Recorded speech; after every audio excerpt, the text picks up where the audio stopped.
Hey, what's up everyone, it's your girl Brain Shanae, and today I'll be sharing with you my April wrap-up.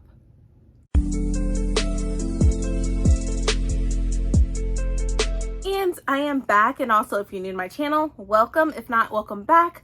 So like I said, I'll be sharing with you my April wrap-up. I know at the middle of April I had done a mid-month wrap-up, so I'll leave that video up above so you can check that out. But I believe I read a total of, I think, either 19 or 20 books in April.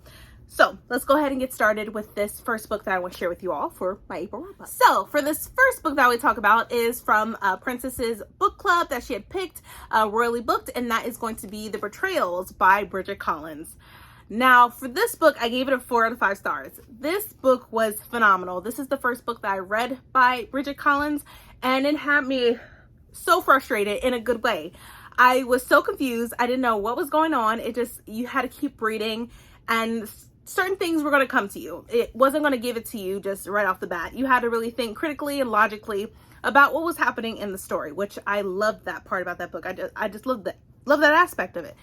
So for this book, it really doesn't say exactly what time period or what country, but I'm assuming that it was located in France and during the 1930s. Now I say the 1930s because it talks about like the Depression, the Great Depression. And the Great Depression was during the 1930s.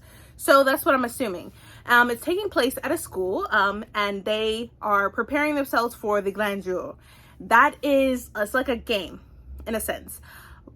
And so for the Grand Jour, it's a school for men only. And, women were not allowed, unless they were like in the kitchen and stuff like that, serving food, whatever. They did not allow female teachers at the school whatsoever, but there was, some stuff happened where we have Claire, who is the Magister Ludi. And she comes upon this man named Leo, who was let go of his political job. I think it was more like for, I forget if like history aspect of his job, and he was let go. So he had to go back to the Grand Jour in order to reestablish himself, and get a different type of position in a new role in politics or what have you. So Claire meets him, and soon enough he finds out that Claire is Carfax's sister. Now in this book, there's a lot of time lapses, and I will say it's better to have the physical copy. That way you'll be more prepared for when it does these little time jumps and stuff like that. But if not, it's okay. It still gives you the date and time of such and such and such, but it can come together and you might get lost and have to go back when it comes to the audiobook. So I definitely recommend the physical copy if you can. If not, that's okay. And so we're at this school, the Grand Jour, and we're getting all these recollections from Leo of the past years he was at the Grand Jour with Carfax. And throughout this entire book, there's a lot of aspects we learn, and then there's a chapter called The Rats, because there's some type of rat in the school, which I still don't understand about the rat part until to the very end, especially with the rat is a woman. She's a girl, and she's seeing all these blacks and whites, which are pretty much the Magister's robes colors. So for Claire, she wore white, and for the other teachers and stuff, they wore brown or gray, black, whatever. But anyways, so we're having the recollection of Leo and Carfax, and they're trying to figure out a good way, to win the Grand Jour. But at the same time, they start having this type of feeling, or at least Leo has some feelings for Carfax that he just can't explain. And so they're working together with the Grand Jour and trying to figure out a great game, good aspects of the game, what makes a physiological, theology type sense. It doesn't really say about the game, but it says about meditation and stuff like that. It's more than just a game. So he has his recollections, and he has feelings. Leo develops feelings for Carfax, but in Carfax's family, they are known to go through depression and also commit suicide. And Carfax even explained and expressed this to Leo, that if he doesn't win, or whatever for the Grand Jour, he probably would end his life, because the Grand Jour is his life. That's the only thing that he looks forward to, and the only thing that gets him more excited and more appreciative with his life and all that.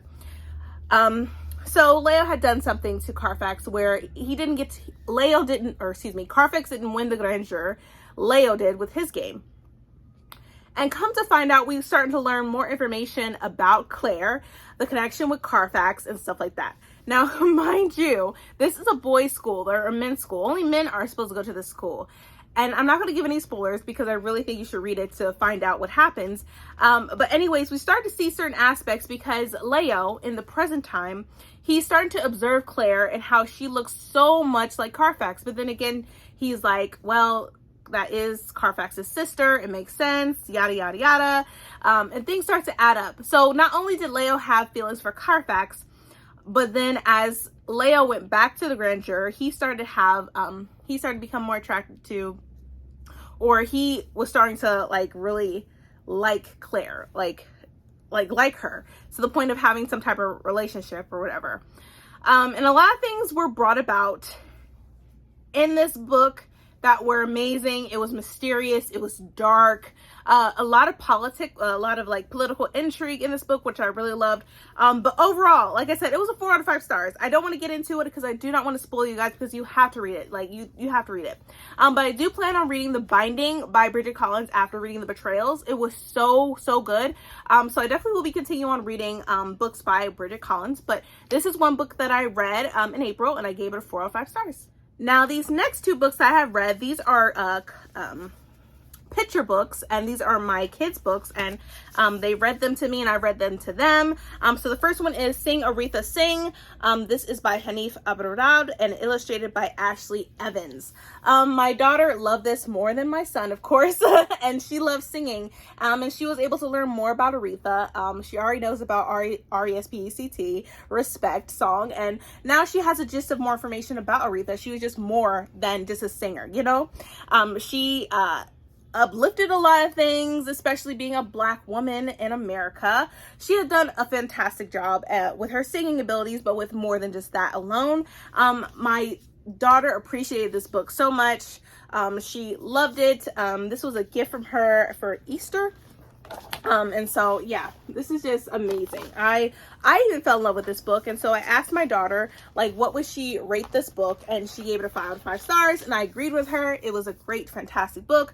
And we're just going to keep reading it because she fell in love with this book. So, yep, we gave this book a 5 out of 5 stars. And then the next book is also a picture book. This is what my son's book in general that he loved about it, because he loves Sticks and Stones. And then literally when he thought about this book right here, Sticks and Stones by Beth Ferry and Tom Lichtenheld, he thought of Rock, Paper, Scissors, the game. But this was definitely not that. It talks about the rock and stick being or Stick and Stone, excuse me, being friends and benefiting from each other, and, you know, helping each other with their strengths and their weaknesses. And my son just loved this book so much, and so did I. And he said he gave it a 5 out of 5 stars. So of course I'm going to agree. I'm going to agree and say 5 out of 5 stars as well. But my son just fell in love with this book. We love the graphics of it, how Stick and the Stone was lonely. How they came together, how they will be able to play together on the swings and stuff like that. It was just a fun time. Like we all love this book. So yeah, a 5 out of 5 stars for Stick and Stone. Now these next 2 books, well, I should say 3 books, but 2 of them are in the same type of series. I think it's going to be probably like 4 books in total of this series alone. And this was for Tour.comathon. So these are the books I have read for Tour.comathon. So we have The Empress of Salt and Fortune, and we have the When the Tiger Came Down the Mountain. And both of these books are by Niveau. These books were phenomenal. Now I will say they can be a little bit confusing, especially the first book. You can get lost, and I did that. I listened to it on an audiobook. And so we are following a G, who is a scribe, who travels around the land, around the world, in order to gather stories that are just untold or not told properly or correctly. So in the first book, which is, like I said, The Empress of Salt and Fortune, she comes upon Rabbit, and Rabbit explains to Chi about the Empress, because the Rabbit has served the Empress, and her recollections of the Empress and how they had a close relationship. But overall with this book, it talks about the treatment of women, mostly of how the Empress was just tossed aside after having a child. Her child was taken away from her. The Emperor really didn't want anything to do with her. Like, she was only there and served only one purpose, and that was to to bear a son for the emperor. And overall, I really appreciated this book so much, because I feel like it gives you an aspect of how women were treated back then and how some women are still treated this way, right? And I think where this book, it makes you appreciate women. Like, women are phenomenal. I'm a woman myself, and we do a lot of things that a lot of men just don't appreciate or they just overlook. And I really loved this book so much, as well as the next book, which is When the Tiger Came Down the Mountain, where she also comes upon Tigress, who was about to eat Chi. But instead, for the survival of Chi, they were like, okay, in order for you not to eat me, please tell me your story so that I can write this down and make sure the story that is betrayed, or that betrays you, of course, is corrected and is stated correctly based on your experiences and so on and so on. So that was the deal. So she is traveling all over collecting these stories and writing them down for word. And I just loved this book. It had me go on adventures and traveling. And I love the aspect of how, like, for both covers, they have animals on it, which I do love that as well.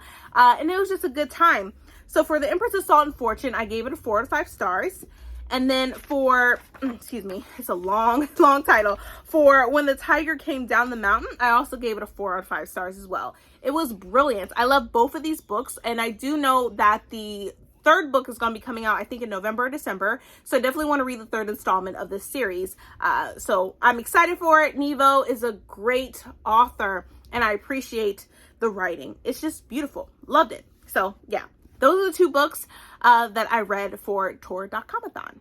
Also, this next book I also read for Tour.comathon. This was the group book, and that is Remote Control by Nnedi Okorafor. This book was phenomenal. I love the writing. Well, first off, I love Nnedi Okorafor in her writing. It's just brilliant. It's beautiful. It's complex. It makes you think, and that's what I love most about it. Now, with this book, I hybrid read this book, so I had the physical copy and then I had the audiobook to follow along, because I didn't want to get lost into it. But we're following a girl named Fatima, and she loves this tree. She loves climbing this tree that's near her home, and one day she just looks upon the stars, and then out of nowhere a seed is fallen on the ground. And at the seed, she noticed certain things about it, how the seed is very powerful, but instead of keeping the seed, her dad sells the seed, right? And so next thing we know is that Fatima, she forgets about herself. She forgets about her family. She forgets her own name. So then she's become Sankofa. And people are scared of Sankofa because if she touches one thing, it dies. Like if she touches anything like technology, a car, it breaks down. It does not work anymore. So everybody was running away from her because she is pretty much the woman of death at this point. And I felt so emotional with this book because of how she was such a young girl at this time when she forgot about herself and realizing that her family is dead. And just how she was able to cope with it for so long, starting at 8 years old. And then during the book, her age is 13. So she's 13 years old. Throughout all those years, she was by herself. And I think I was emotional about that, just thinking about as a young girl and then going through your cycle by yourself. It was heartbreaking. But at the same time, she ends up finding herself and who she was and the seed and this cooperation that's trying to build all these other seeds to do this and this and this and use the power, for their own benefit. And so I really love this book. I gave it a 4 out of 5 stars. This book is very complex, so I do plan on reading it again, because I felt like I missed some things and I definitely want to go back and read it again. But I gave this a 4 out of 5 stars, and I just love this book so much. And this was the group book for Tour.comathon. Now for this next book, it's also a picture book, and this was basically for my son because he's going to be going to pre-K later on this year, so I'm very excited for that. And also Caden, he's my youngest. He's only 1, but he'll be turning 2 in August, so I just read this to him anyways. And of course my daughter reads this to her brothers as well, and that is ABCs of Democracy, written by Nancy E.K. Shapiro and illustrated by Paulina Morgan. So this is pretty much the ABCs, but it talks about democracy. So A is for activism, B is for ballots, and it goes into gives you more information about ballots and voting. C is for country. D is for democracy. E is for educate, and this is all about democracy, mind you. F is for freedom. H is for human rights. I is for inclusive, which it says you belong, no one should be left out. J is for justice, justice for all. K is for knock on doors, knock on neighbors' doors and discuss your views. L is for rule of law, about fairness, matters, everyone should follow the same rules. M is for minority and majority rights, which it says minority or majority, you still have the same rights. N is for need. Democracy needs everyone's participation to run at its best. O is for office. P is for politician. Q is for questions. R is for representation, which it says when one person makes choices for many others. S is for suffrage, the right to vote. T is for turn up, be counted. U is for uplifting, lifting people up is valued. V is for voting. Voting is a central part of the democratic process. W is for winning. X is for executive branch, one of the many parts of government. Y is for your voice. Your voice is key in a democracy. And last but not least, we have Z is for citizen. And it states legal residents of a country who can use their energy and enthusiasm to keep democracy strong. So we read this all the time. This was also a book gifted by my mother to my kids for Easter, especially this is basically for Caden, my youngest. But we read this together. We always read this, and they're like, "What's democracy?" And I thought this was a great book to read for them to get a better understanding of it, especially being, in a democracy, living in a democracy in the U.S. So yeah, we have this book. We gave this a 5 of 5 stars, of course, because it's brilliant. Gives you a breakdown of democracy in a whole. So yeah, this is another book that we read together. Now, this next book, I had read this for the Poppy War read along, and this is for the third and final book of the series, and that is The Burning God by R.F. Kuang, where we get to know more information, or not even more information. This is the conclusion of the series about Ren and Katai and Najah, and it was good. Like I said, I gave it a 4 out of 5 stars. I really loved it. I felt like Ren was still naive at certain times.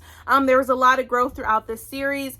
I think that I liked the second book better in this series. Like, I liked the first book, but I think I love the second book a little bit more than this one.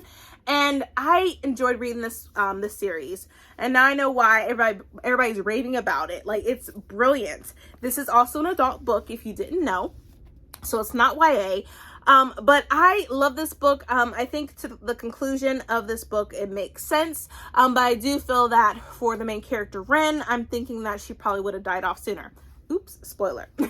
But anyways, this was a great series. I highly recommend it if you haven't read it yet. They're amazing. I love the character building. I love the world. It gives you more of a historical aspect of it because it's sort of based on certain events in history, and I just appreciated this so much. And I think it gives you a perspective of war as well, especially when you're in it and it's civilians and the people in that country alone. So I really appreciate this book. 4 out of 5 stars, like hands down. I'm glad that I read the series, and it wasn't disappointing at all. Like, I loved it. It was a long book, mind you. It was really long, but it was worth the read. So like I said, a 4 out of 5 stars for The Burning God by R.F. Kuang. I do plan on reading her next book, which is Babel. It looks brilliant. And I'm just so excited. I love R.F. Kuang's work. I love her writing. It's brilliant. It's fantastic. So definitely, I don't have anything bad to say about this series. I suggest, like I said, if you haven't read it, I suggest you pick it up. But once again, 4 out of 5 stars for The Burning God by R.F. Kuang. Now, this next book, it hit me hard. It hit me to my core. There was points in this book where I was crying, and I appreciate this book so much. And I was just thinking about how families, how they are so privileged to know their history, their family history to the very beginning. And, you know, in the U.S., in America, I can only speak for America because in the U.S. because I live in the U.S. and how during slavery, Black families didn't really document their history like that because they really couldn't. They had no type of a way to jot down everything, especially with their family history, except white families. They were able to do that and go down from generations to generations, where for Black people in America, Black families, you got to do a lot of research and a lot of digging. And so the book that I'm talking about that I love so much, and of course 5 out of 5 stars for sure, is The Love Songs of W.E. Du Bois by Hunter Ray Fanon Jeffers. This book came out last year, and I felt like this was a great time to read this book and pick it up. I know a lot of people that have read it over the year, this year alone. I know Bree from Bree Cherie Reads has read it. I know Bree from Lock Boutique has read it. I know Alicia is, I think she's still reading it. I know Erica from The Broken Spine is also still reading this. And we're following a story mainly about Ailey and her family, but then we go into other families as well, which they're all tied together. They're all one big family in this book, and they break down pretty much majority of each person in the family. And we start with the Caramonte Panther, and we go into the Cherokee and how everything was until colonialization happened. And it saddens me how and why that happened, and how land was taken away, and slavery had happened. And even when after the Civil War, black people were still treated like shit. Native Americans were driven off their land, and then it was a genocide. They were killed off. And it's just, yes, this book was a lot, because it was.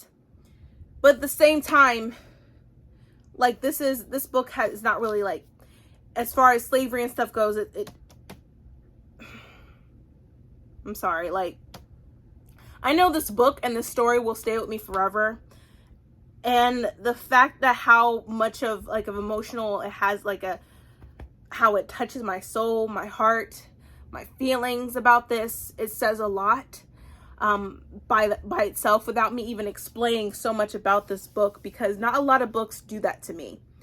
There was times where I had to sit down and think about what I read, and how this country is just effed up, and it's 2022, and we still have a long way to go. And me having a history degree and knowing things about this country, what they had done, what they are still doing, and as far as the system and how they still place Black people in a certain way where they still oppress people, even the minority groups, they oppress them. The system is created that way, and the system is corrupt, and it needs to be fixed. And I don't know how to do that, except that when I think about how the system is corrupt and how it needs to be fixed, I feel like everything needs to be thrown out and start from scratch. That's how I feel. But then I get it that they would say that it'll be nothing but chaos if we don't have laws and yada, yada, yada. I feel like that's an excuse. But this book hit home for me. It made me think about my family in Georgia, on my dad's side. It was Moultrie, Georgia. And most of this book is located in Georgia. And I think that's why it touched me so much, especially because I know my family were slaves in Georgia. And I don't know much about my mom's side. I really would love to know. I know that my great-grandmother was a Blackfoot. But even with that alone, I took Ancestry, and it doesn't say that at all, because of course it wouldn't. It wouldn't. And I definitely want to look into more on my mom's side, but even with my dad's side, I want to do more research about. Now, this book makes you want to know about your family history. And I will say, this book has content warnings of the N-word is in it, of course. You're going to get that. You're going to get children being molested, racism, I would say child abuse, I would say genocide,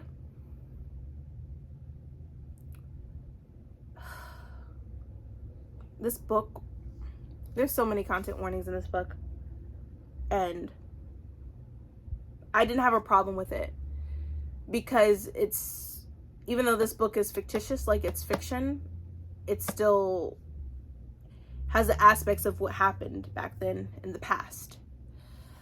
Because even in the very beginning of the book, sorry, like this book has got me so emotional, but in a good way, because it makes you think about certain things and in a certain perspective. It says, this is a work of fiction. Names, characters, places, and incidents are products of the author's imagination or are used fictitiously and are not to be construed as real. Any resemblance to actual events, locales, organizations, or persons, living or dead, is entirely coincidental. But it goes into this family, like here's the family tree at the very beginning, and it goes into like the Miko Cornell's family. It goes into like the Native Americans, and it goes down into families that were enslaved, and how the masters pretty much had sex with the slaves, especially the women, and took advantage of their situation, took advantage of their slaves. And it just is crazy how generational curses are real. And I think some people don't know that. I feel like in the Black community, people know that, but not everybody else. Like, I think like that people should know that like there is generational curses, and it's up to us to break that cycle. It's up to us. It goes into more information about Ailey and her perspective about her sister, who became addicted to drugs. So you have that, drug addiction in this book as well. It's just so much to take in, but then again, it's still reality in a sense, because all this stuff is still accurate and to certain stories in the past and even to the current day and the present. And that's why I gave this 5 stars right off the bat, because yes, this book is long, but it was worth the read for me. It made me dig deep for me as a person to what I have to do for my family, and for them to know their family, their grandparents, their great-grandparents, to keep their memories alive. And I think for this book, it makes me want to know more about my family, because it has this huge family tree and everyone and who they married and when they died. And I just love that. And then it goes into like in each chapter, you have W.E.B. Du Bois of the Sorrow Song. So there's different songs in this book. And so at the very beginning, I'll even read it. It says, they that walked in darkness sang songs in the olden days, sorrow songs, for they were weary at heart. And so before each thought that I have written in this book, I have set a phrase, a haunting echo of these weird old songs in which soul of the black slave spoke to men. Ever since I was a child, these songs have stirred me strangely. They came out of the South unknown to me, one by one, and yet at once I knew them as of me and of mine. And that was said by W.E.B. Du Bois of the Sorrow Songs. So each chapter, it has a different song, a different sorrow song, and quotes from W.E.B. Du Bois. And like I said, it breaks down information about each person in the family. You get Ailey, you get Lydia, you get Coco, who is Ailey's big sister. You get a whole lot in this book, and I appreciated it so much. You get just more information about Ailey and her relationship with her Uncle Root, and it goes into information about Ailey's mother and father and how they met and stuff like that. Even Ailey, when she's going through college, and how she's been with these crazy dudes and stuff that treated her wrong. Like, we go through a lot in this book about each character of the family in whole, and how Ailey becomes a historian. Like, her main goal was to go to med school because that's what her father was. He was a doctor, but yet and still she found her calling, that was to be an historian. And how she wanted to research about her family as a whole. And I love that aspect. And then about the family member that molested the children, I think it was hard for, like, even when it was discussed and that it was spoken out and someone told that to somebody else to let them know what had happened to them, I felt like that was brushed aside. Or that family member wasn't ready to receive that information because they didn't know what to do with that information at the time. And the person that molested these children was their grandfather. So yeah, that was hard to take in. Very hard to take in. Majority of this book is hard to take in, but I love this book because it's the hard truth and realistic to, like I said, the past, the present, and hopefully not the future. But like I said, it's 2022, and our government just signed the anti-lynching, the Emmett Till anti-lynching bill, and it's 2022. So yeah, still have a long way to go, and I still believe that we deserve reparations. I honestly do, and I'm going to stand by that because I believe we do. We do. 400 years of slavery, and you still have the system to the point where minority groups are still treated terribly, poorly. Still have a long way to go. But anyways, I love this book. I'm sorry I was rambling on and on about this book because, like, it really touched me, and it's going to stay with me for forever probably, and I'm going to reread this book again. Like, I would love to have a discussion about this book with whoever who has read it, because it breaks down a lot of trauma, especially in Black families, Native American families. It talks about a lot, and this is definitely be a great discussion to talk about and break down certain things in this book as a whole. But love this book, and 5 stars for me. Sorry about that. I did a whole little spiel about that book because it definitely touched me. But anyways, the final book that I have read in April is The Well of Ascension by Brandon Sanderson. This is book 2 of the Mistborn series. And this is for the Brandon Sanderson read-along, which Princess and Bree from Bree Cherie reads, and Bonnie from Books with Bonnie. We are reading the whole Cosmere series, so I'm so excited, and we'll be having our live discussion this weekend on the 7th. It'll be 2 p.m. Eastern Standard Time, 1 p.m. Central Standard Time, and then I think 11 or 10 Pacific time. Lord.